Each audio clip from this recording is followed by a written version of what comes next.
Hey y'all, it's Diane with Shopcraft One and my old barn door. And we're back with our second video, and I thought I'd show you real quick how to put the childcraft books together, and then we'll try, if we have time, we'll do our fabric on our other spines. Okay, so we have our two childcraft books. It doesn't matter which one is the center book for me, simply because you know, they both look the same and they're both going to be covered. These are not going to be the covers that I use, so it's not going to matter. So I started cutting this off and I thought, oh, I'll do that on video. So this one I already have done. See, it's nice and clean and it's ready to receive whatever I'm going to put in it. So let's go ahead. See how this little flap is here once you take the guts out of it? So basically, I just take my X-Acto knife and I'm going to turn this over. I need to turn it over this way. Now you have to be careful not to, you don't want to cut your spine. And I just kind of like stand it up like that so that, you know, I can kind of see what I'm doing. Hopefully y'all can see okay. I know the lighting's not the best. And then I'm just going to take my X-Acto knife and just kind of trim it right down the edge there. And it makes it easy to see what you're doing so that you don't cut your actual spine, because you don't want to cut your spine. I mean, if you do, it's okay. You can put it back together, but it just makes life easier if you don't. So we're just going to skim this off of here real quick.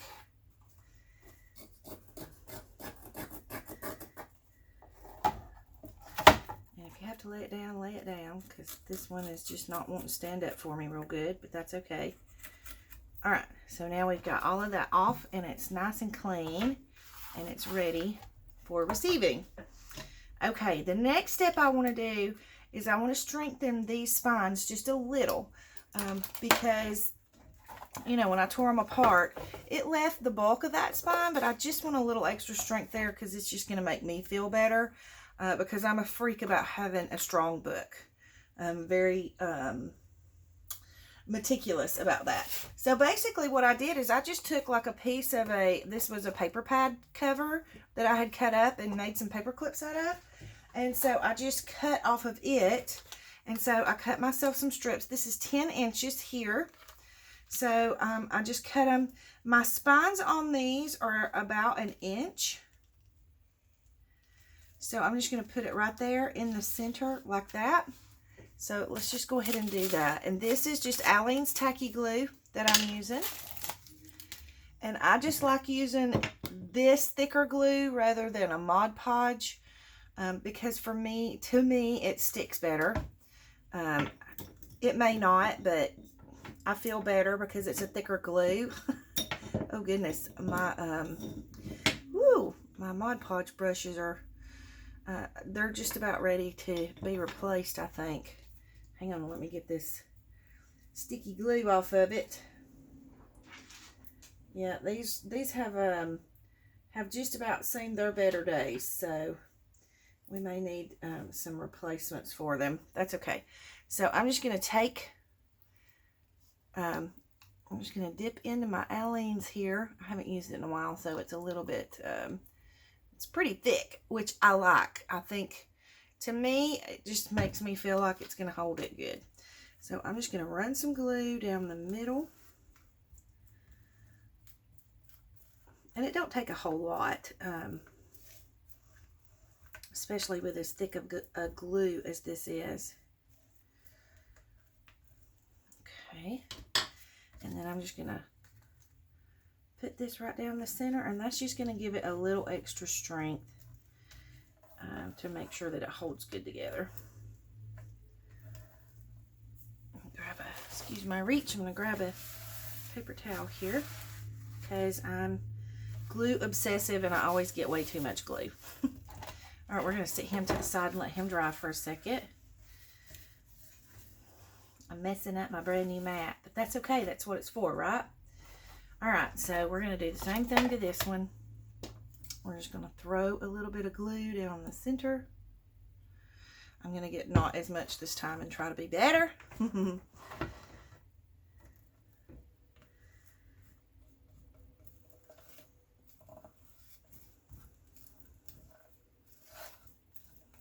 Now you can use chipboard, you can use craft cardstock, you know, a good thick craft cardstock, or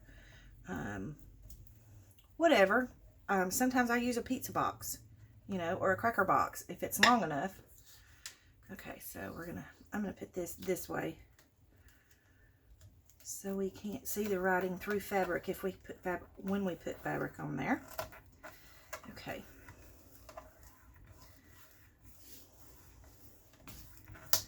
All right. Now, while we let these dry, we'll cut the spine for these. So since I have 1 inch on each of these, I think I'm going to do a 3-inch spine on the middle. And the reason I want to do that is because it'll give me a little bit of extra room to play with, to stuff the journal and to have a signature in there. So that's why I want to do that. All right, so I'm going to lay these. Actually, yes, I am going to lay these to the side. Let me put that back in the water real quick. Put my lid on my glue. Scoot that up out of the way so I don't spill it. Okay, now on these, sometimes you might have to press a couple of different times to make sure they're sticking good. Where did I put my bone folder? There it is. And you can run your bone folder down through there. Make sure it stays good. Okay, so now, what are we going to do for our spine? So again, this is 10 inches, and I didn't have enough of my other game board. It wasn't tall enough. So I went looking for some more, and I found these little categories, game things. And when I measured it, it was a perfect fit for this. I mean, it just needs just a hair slivered off the bottom. So I'm just going to cut 3 inches off of this and, you know, cut just a hair off the bottom. But, you know, you can use these too for your spines. So hang on for me. I'm going to go ahead and cut this. I'm not going to make you watch it on video because how boring. And I'll be right back. Okay, I have the spine cut. So now, let me scoot some stuff around on my desk. We're just going to line these up.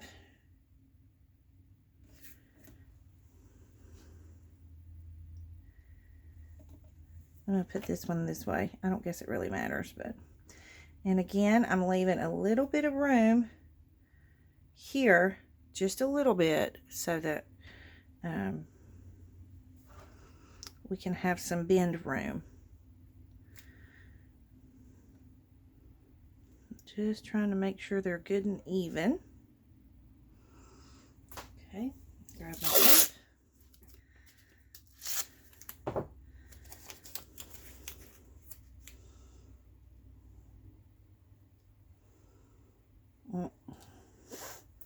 I moved it.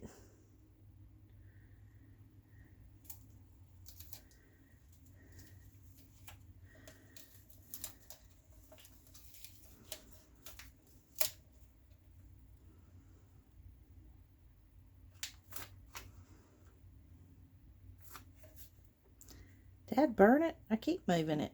There.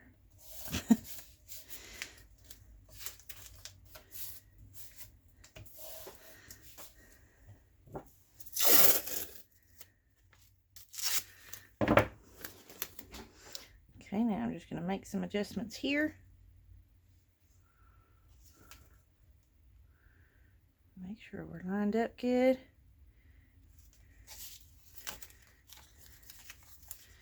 I feel like that's uneven. There, I think that's better. Okay. Well, I've got something on my tape. Let's get that off. It's a little piece of tape or something. Okay.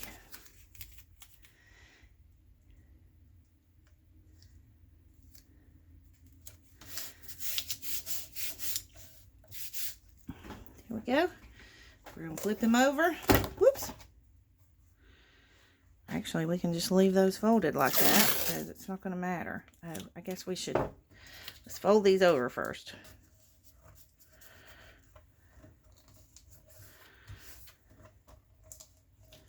And I like having it where the tape wraps around because it just, it does, okay. It adds a little bit of strength. Y'all see what I did? This is uneven. So if you find that that happens, just take it off your tape and line it back up.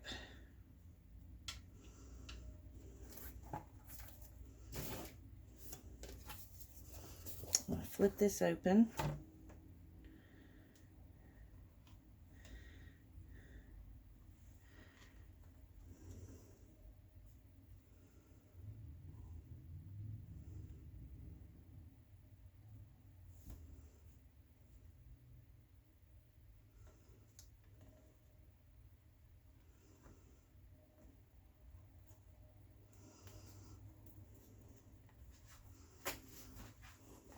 Sorry guys, I'm just trying to make sure I get it in the right spot.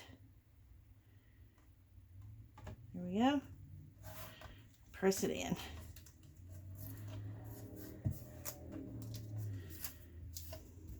Okay.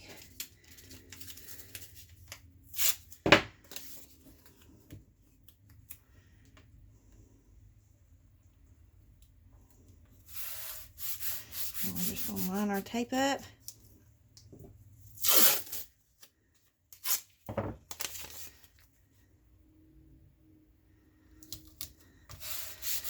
There we go. And while we have it on this side, we'll go ahead and do our fold. I do need to wrap these around before I do that though. Okay, it doesn't want to cooperate that way, so we'll just do some flip-flopping and it'll be okay.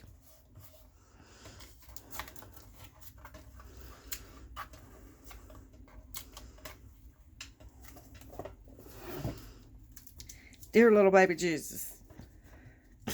Get on there. Here we go. Okay.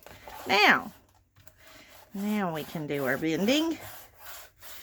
Like that. And we'll turn it around.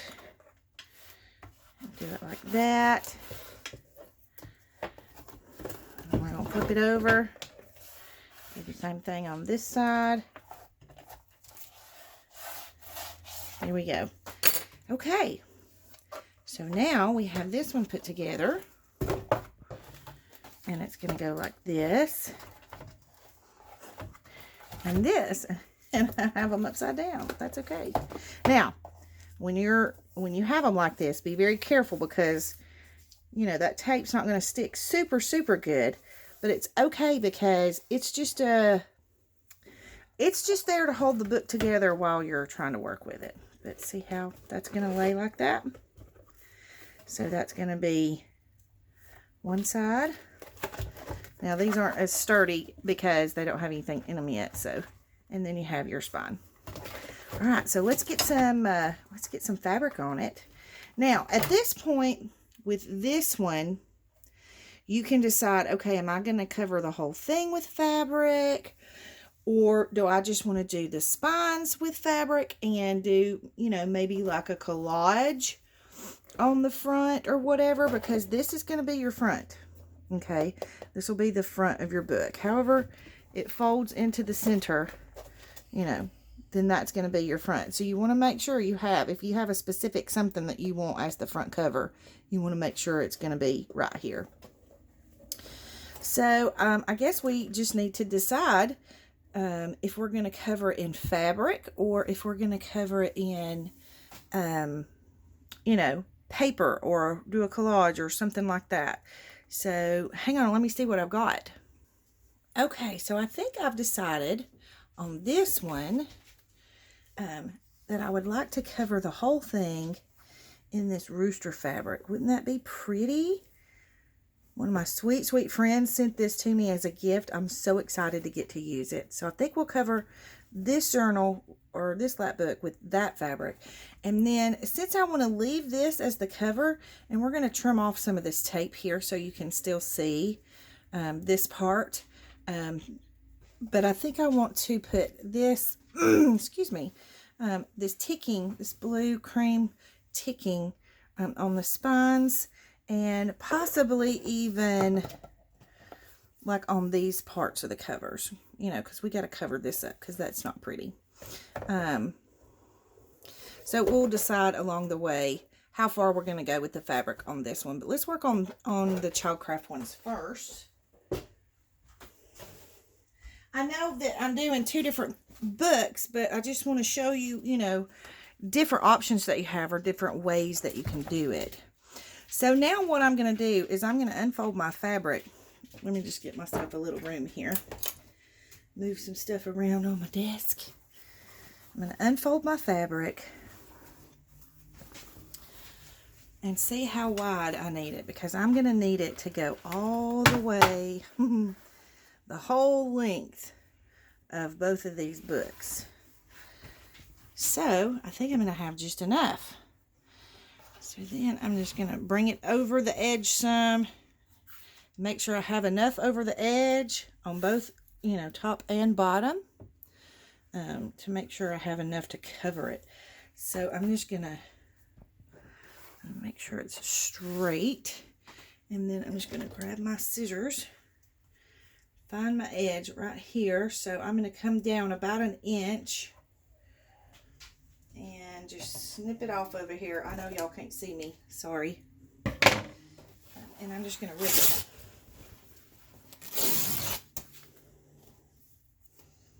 Okay, let me get this folded back up real quick.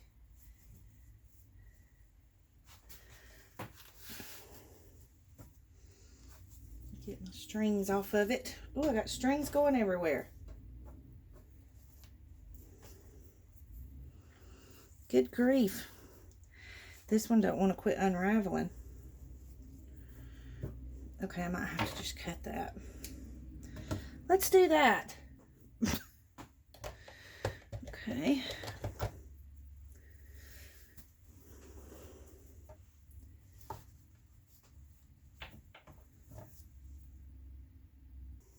Okay. So now what I'm going to do is, I'm still got strings going everywhere. Good grief. I love the torn look though, so, which you're really not even going to see this, but y'all know I can't cut straight. So I'm going to lay this upside down, and I'm going to bring my book, and I'm going to put it here just to do my measurements, because, you know, I'm not a measurer, so I eyeball everything, so that's what I'm doing. I'm just eyeballing it. Okay, so I want to leave, oh, sorry about the camera. I want to leave about 1 inch on this edge, 1 inch on this edge, and 1 inch on this edge. And then I'm going to bring it over here, and I need about 1 inch on this edge. So we're just going to cut us a little inch off here. So we'll do it to about right there.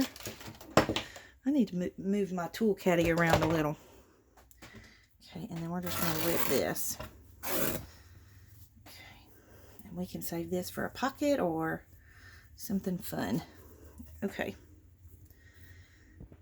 Get rid of some of our stringy strings. And then we get to start gluing it on. That's the fun part. The best way to do this is 1 panel at a time, because if you try to glue the whole thing and then put your fabric on, you're going to be in a mess. So here's what I'm going to do.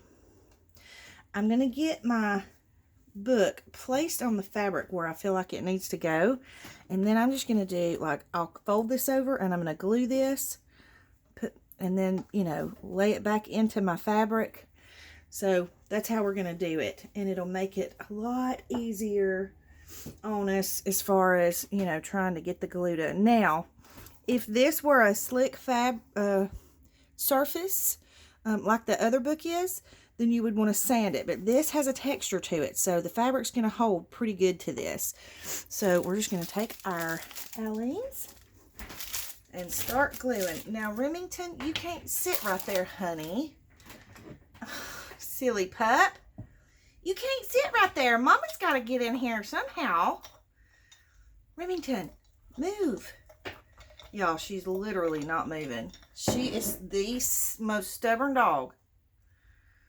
Her and Gracie are having some food aggression issues, so we're having to watch them really, really closely.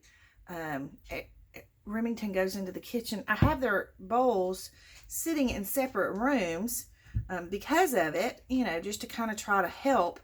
But Remington will go into the kitchen and drink all of Gracie's water out of her bowl. Now, if you need to, you can put like a piece of wax paper or something in between here. I think I'm going to. Let me just grab some. Just to make sure that you don't glue the inside of your journal. So I'm just going to lay that right in there. And that way it protects the inside of it. But anyways, Remington will go in there and drink all of her water just to make sure she can't get any. So I constantly have to watch her water bowl. So I guess what I need to do is go to the pet store, or I guess go online, because I don't really like to go anywhere right now, and get one of those bowls that has the little bottle that you screw in the top of it and it constantly has water in it. I guess I just need to get one of those. But then also I have to watch Remington because she is very aggressive about her food bowl, and her food bowl sits in the living room. I try to keep them in separate rooms, you know.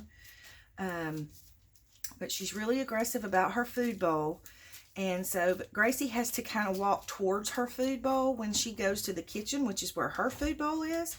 So I don't know. I just need to move some things around or something. I've got glue on my table.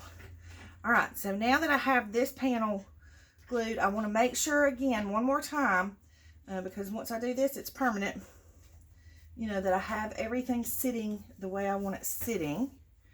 And then I'm just going to fold this back out like this, straighten my fabric out, and then I'm going to fold this over this way and just kind of rub everything down. And you can either use a bone folder or a credit card or whatever you've got, gift card, insurance card.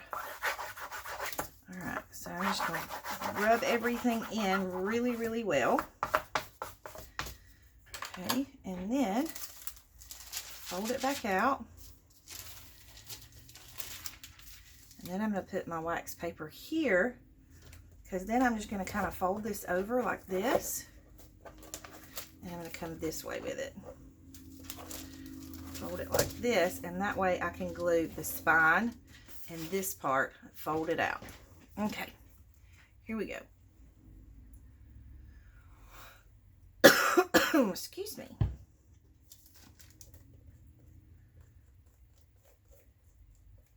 I'm getting hungry. I think I'm going to make shrimp tacos for dinner. I'm very much a seafood lover, but I have noticed in the last year, if I eat too much seafood, it bothers me. So I've had to be careful with it, but I can't not eat seafood because I love it so much. And I don't know, I guess it's because my grandfather was a shrimper. He owned a shrimp boat in Florida, and I guess it's just in my blood.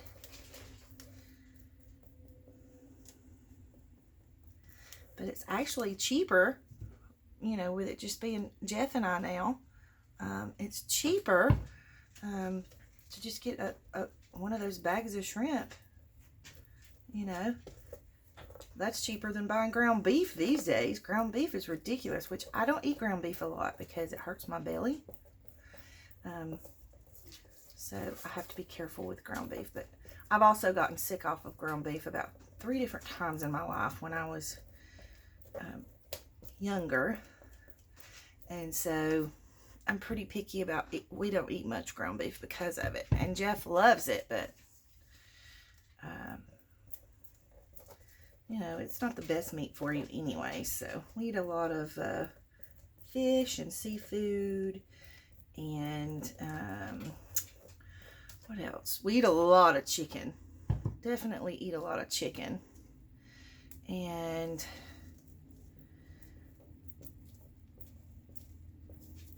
I've had this,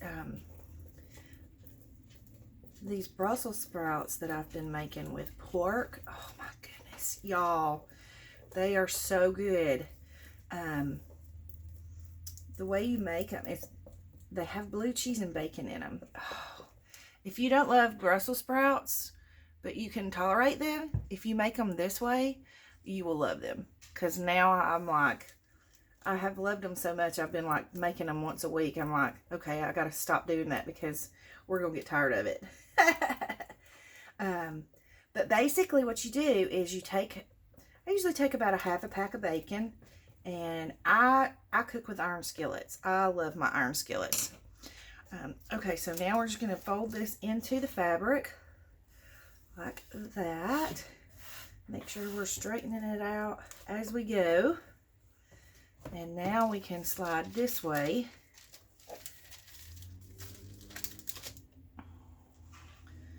Make sure I'm in frame. I might not even be in frame. Sorry. Yeah, I think so. But anyways, so you just put your bacon in the pan and fry it in the iron skillet. Just fry it up, and you leave the renderings in the skillet, because that's what you're going to cook your Brussels sprouts in. And so I like to get the fresh Brussels sprouts, because to me they just taste better than the frozen ones. And, you know, they're not so processed. And so I just take them and I quarter them, like I cut them in half and then cut those in half again. And then I put them in the hot bacon renderings and let them start cooking. And I season them with a little bit of garlic salt and salt and pepper. And I'll put a little bit of fresh salt in there too. Not fresh salt, fresh garlic in there too. You know, whatever seasonings you want on them. And then you let them cook. I'll just, you know, put a lid on it and let them cook until they get a little bit soft. Not mushy soft. I don't like them mushy soft. That's gross. But you just let them cook. And then at the very end, once they're cooked, you take the bacon that you took out. Oh, you have to take the bacon out of the skillet. After you fry the bacon, take it out of the skillet and set it to the side. Then you put your Brussels sprouts in. I guess I could have told you that, right? So then you put your Brussels sprouts in and you let those cook. And while those are cooking, you can get your bacon crumbled up. So you just crumble it up. And once your Brussels sprouts are cooked all the way through, all right, my Aleene's is starting to get a little thick. So I'm just going to dip my brush in my water jar here. And instead of draining it off, I'm just going to stir it in a little. But anyways, so, whew, that's a long story. Once your Brussels sprouts are cooked all the way, go ahead and crumble up your bacon in there and throw it back in with them.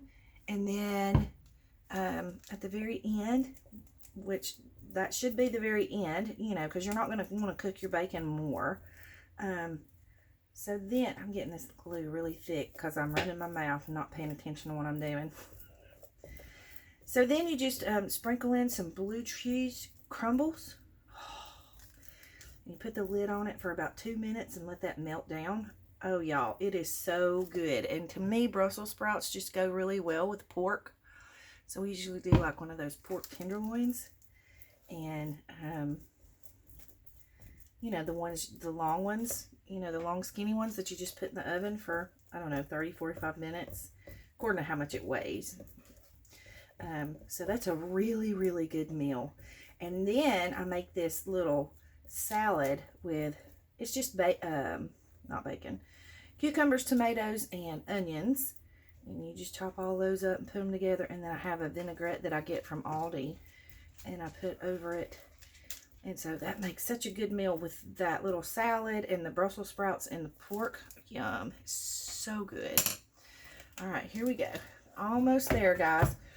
Whoops. I'm going to make sure our fabric's good and straight.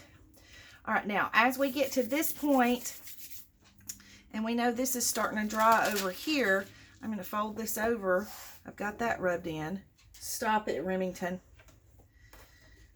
And then I'm going to fold this over. I'm just making sure that, you know, my fabric is adhering to the book. And just kind of rubbing everything in really good. Let me unfold this piece. Rub that in really good. And then I'm going to flip it over like this. Make sure that one's good. Everything's good and flat. So now I'm just going to take this and just pull the fabric back. And whatever way works, you know, easiest for you is the best way to do this. All right, so I'm going to get a little bit more water on my brush so that my glue can be a little thinner. I'm just going to put a big old glob right there, and then we'll start here.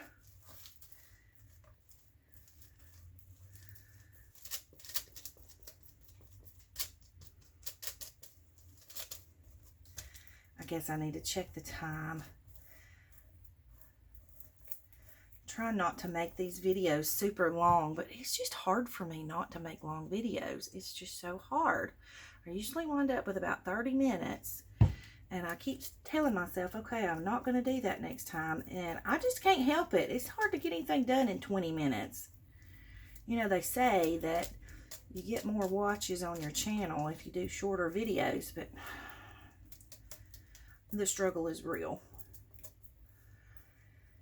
I do know that back in the day when I was learning in corporate America, you know, and doing public speeches and college and all that stuff, that the average person, you can hold their attention for about 45 minutes before you lose their attention. So I try to keep my videos way below 45 minutes, but sometimes I just can't help it. I'm trying to hurry. Got to running my mouth about food. Now I'm hungry.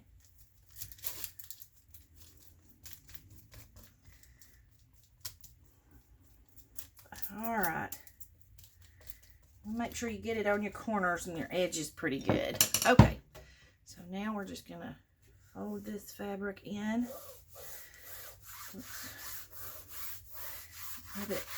Rub it down. Make sure it's flat. Get in the creases of all of your spines. So now I'm going to just turn it over, all the way over, and just kind of work it into my spines really well. Make sure everything is good and flat.